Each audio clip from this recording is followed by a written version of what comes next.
Goedemiddag, met Van Swieten van het Holdotkoor. Wij zijn dringend op zoek naar nieuwe leden, mannen, vrouwen. Als je boven de 55 bent, ben je van harte welkom. Wij kunnen tenoren, bassen, sopranen, alten. Wij doen jaarlijks mee in Gorssel. Daar gaan we 14 mei weer naartoe. Daar hebben wij de 3e keer op rij eerste prijs gehaald met lof van de jury.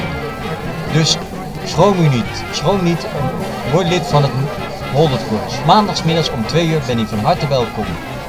Als u kunt zingen onder de douche, dan maakt onze dirigent er wel een hele mooie stem van. We doen jaarlijks ook mee in Jouren. Daar hebben wij jongsleden 14 april hebben we daar ook gezongen. En daar komen iets van 26 koren uit de provincie Friesland. Ik zou zeggen, zet hem op maandagmiddag om 2 uur. Dank u wel. Nou, ik kom hier natuurlijk op een fiets. En ik sjog even hier in de Holdert, want het is open dag. En ik denk, nou vooruit. Maar ik werk hier al 18 jaar.